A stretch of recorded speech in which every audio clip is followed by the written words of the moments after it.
This is a video for Year 9 Higher, Knowledge Organizer 15, about bearings. So there are 3 key points that you need to remember about bearings. Number 1, it's always measured from north. Okay. Number 2, it is always measured clockwise. And number 3, the bearing is always given in 3 figures. So for example, if a location is measured at a bearing of 15 degrees, it would be at 0, 1, 5. That would be its bearing. So it wouldn't just be 15, but 0, 1, 5. Now, let's have a look at some examples. So keeping those 3 points in, key points in mind, if I wanted to measure the bearing here of this little black dot from a specific location, so let's say from the center here of my circle, usually we draw a line first and measure that angle from north. So you would use your protractor, and here I've measured it at 60 degrees, so that means this bearing is 0, 6, 0. Okay.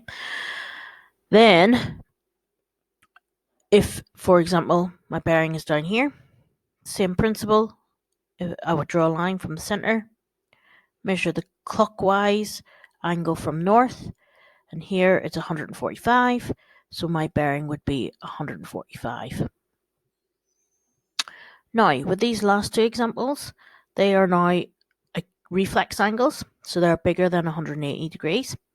So if we were using a protractor, we wouldn't be able to measure this angle because it's bigger than 180, but there are 2 ways of doing it. So you could either measure from south to here, which would be 50 degrees, or you can measure from north and anti-clockwise, okay, and subtract that from 360. So if I'd measured north and anti-clockwise, that would have been 130 degrees. Take that away from 360 to give us the 230 degrees. Remember, we still want the clockwise angle, so it's really important to keep that in mind, especially for reflex angles. So same principle here. Again, reflex angle. So you could either measure from south clockwise and then add the 180 on from this side here, or measure the acute angle and subtract it from 360 to get your bearing of 315. Now, sometimes you're not asked to measure, sometimes they give you something. So for example here's a diagram. Now, it says here that the bearing is 60 degrees and our 3-figure bearing is 0, 6, 0. So this would be the correct way of presenting a bearing of a location. So this is correct and it's true. Sometimes you might get a diagram that looks like this. Now, this doesn't follow the second rule of bearings, where you have to measure clockwise. This is actually an anti-clockwise angle. So it's not a correct bearing, but if you wanted to correct this angle, then you would just do 360 degrees, take away 120 to leave you with 240 degrees, and that would be your bearing instead. Now, sometimes it's not always measured from north. So in this bearing here, it's 35 degrees. So just be aware of that. Sometimes a diagram might give you a bearing measured from east or south or west. Take that into consideration when you're writing the bearing. So 035 wouldn't be the correct bearing. You would need to remember to add on this 90 degrees to make the bearing correct, giving you an answer of 125 for its bearing instead. So again, another example, 230. It's measured from clockwise and from north, so it's the correct bearing. Here's another one, measured from north, but this time it's missing that 3rd figure. So it's not the correct bearing, but in order to correct it, you would have 025. And in the last one, this time it's measured anti-clockwise, but if you notice, this angle here for the bearing, they have taken that anti-clockwise direction into consideration, and they've done 360, take away 65 to get 295 degrees as your bearing. So that would be correct. Okay. All right. So you can apply your knowledge to a diagram. So here is a typical bearings diagram. You're given two locations, X and Y. This is the north at both locations. And you're giving this angle here 64 degrees.